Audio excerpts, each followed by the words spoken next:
Apa itu sumber daya alam? Sumber daya alam adalah segala sesuatu yang berasal dari alam.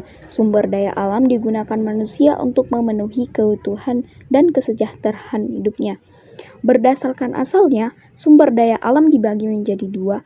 Yang pertama, sumber daya alam hayati, yaitu sumber daya alam yang berasal dari hewan, tumbuhan, minyak bumi, batu bara, dan gas alam.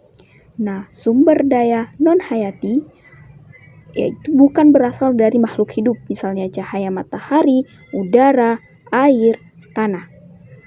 Jenis sumber daya alam berdasarkan ketersediaannya. Yang pertama itu sumber daya alam yang dapat diperbaharui, yaitu seperti matahari, tanah, udara, yang dimana ketika dipakai akan terus-menerus ada. Sedangkan sumber daya alam yang tidak dapat diperbaharui, yaitu ketika digunakan secara terus-menerus akan habis. Contohnya minyak bumi, batu bara, gas alam, dan bahan tambang. Sumber daya alam dapat dimanfaatkan untuk banyak kebutuhan.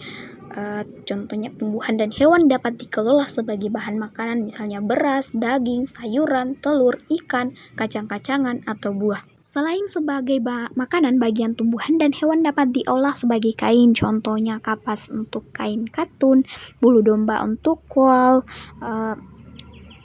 kulit sapi untuk jaket kulit, beberapa jenis tumbuhan untuk jamu, seperti jahe, kunyit, dan temulawak, atau tanaman lidah buaya untuk perawatan rambut dan kulit. Sebagai peralatan rumah tangga seperti meja atau lemari dapat dibuat dari bahan kayu dan plastik.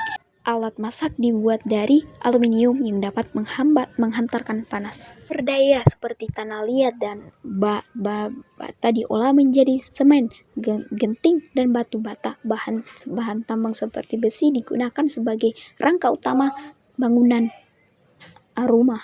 Indahan pegunungan, sungai, dan laut dibuat menjadi tempat wisata.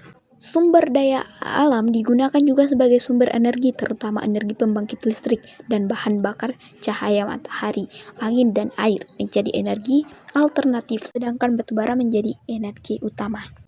Minyak bumi dapat diolah menjadi bensin, solar, dan aftur. Beberapa jenis tumbuhan juga dapat dimanfaatkan menjadi bioetanol